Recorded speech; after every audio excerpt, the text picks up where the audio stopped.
Крымско-татарская филигрань будет представлена в Москве на всероссийском конкурсе «Мой вклад в величие России». Жительница Красноперекопского района Диана Белякова досконально изучила крымско-татарское народное ремесло. Работала участница под руководством своего педагога Муминет Антона. Вместе с ней сначала изучила исчезающее искусство, вникла в работы ювелира Айдера Асанова и его учеников.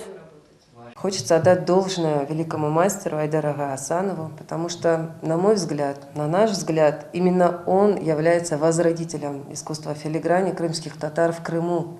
Если бы он как потомственный ювелир, если бы не его желание возродить это ремесло своих дедов и прадедов, возможно, мы бы сейчас не видели эти шедевры, которые очень часто выставляются на выставках: пояса, сережки, колье и так далее.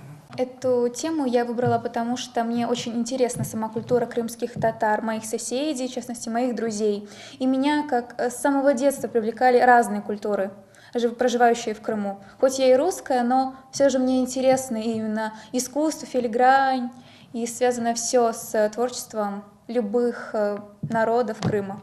Депутат Госдумы Руслан Бальбек финансово помог выпускнице, оплатил поездку в Москву. 31 марта в столице можно будет увидеть работы Дианы Беляковой, которая представит семейные реликвии родов Гуту и Денислям.